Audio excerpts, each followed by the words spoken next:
de som sitter på racket.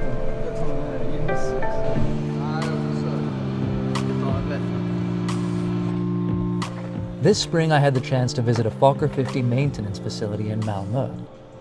It's run by the small Swedish airline Amapola.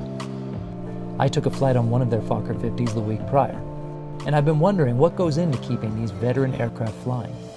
It turns out part of Amapola's success with the plane comes from keeping everything in-house, and even providing parts and repair services to other operators from around the world.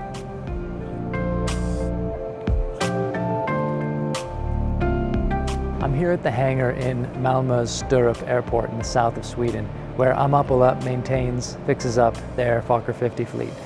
This is their main maintenance facility, and it's actually one of few maintenance facilities for the Fokker 50 in the world. These days there are so few operators. Right now Amapola is the only airline flying the Fokker 50 in Europe, so this is sort of the global center at this point for Fokker 50 knowledge, competence, maintenance abilities. The fact that they have these Fokker 50s and that they're relatively cheap to operate, they're very reliable and robust, they just keep going, and they're paid off. They've owned them for a long time. It means that they can make a business out of this. And this is where they come to get fixed up, as well as getting planes ready to export. And right now we have two here, one in the hangar, one outside, that apparently are headed for Africa. So at some point, these planes, which are mostly in the sort of 30 plus year age range, some of them do get sold and moved to other carriers. It would be interesting to look at where those planes end up and what they're doing these days.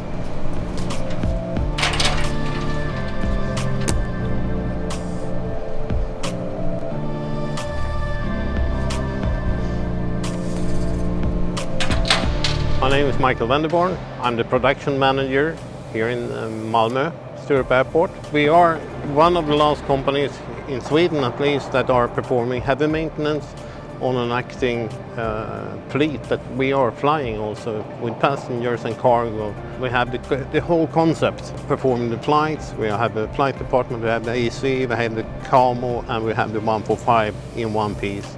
And we're also performing the heavy maintenance on aircraft, and that is not so common. We are a Fokker 50 company, and we like to work with the Fokker 50. It's a workhorse, and it's a marvelous aircraft. My name is Linus. Work as a technician. My impression of the Fokker 50 is that it's pretty simple to work on, and you can do a lot yourself without heavy machinery or a lot of people, or we call it the Volvo of the air. So it's a bit heavy, it's a bit chunky, but it always flies and it always works.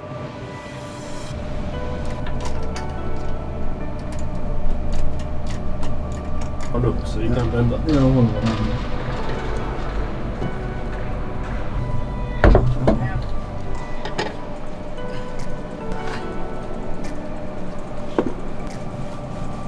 Amapola is kind of going strong for the foreseeable future with these Fokker 50s. In a way, it's interesting that the airline kind of exists because of these Fokker 50s, so if the planes go away at the point that they get retired, which will have to happen eventually, maybe the airline goes away too, or maybe something else, I don't know. It seems like they don't have any concrete plans in that sense. But if you speak to a lot of the people that work with these planes, like the pilots I flew up to the north of Sweden with the other day, they will tell you that this is the plane that they fly, and it's very difficult to imagine flying anything else. In fact, the captain on that flight said to me that once the Fokker 50 is done, he is also retiring. It does seem a shame that what's left of the Fokker 50 fleet in the world is never going to grow, it's only going to shrink, and eventually there will be none left flying, no matter how robust and well built they are. I think a lot of people at Amapola, which is a kind of small company, everyone knows each other, pilots and mechanics and everyone are kind of trying not to think too much about that day when the Fokker 50 goes away, because it's an existential question for them. As always, we so appreciate if you like, subscribe, and share this video. In Malmö, for Flight Radar 24, I'm Gabriel Lee.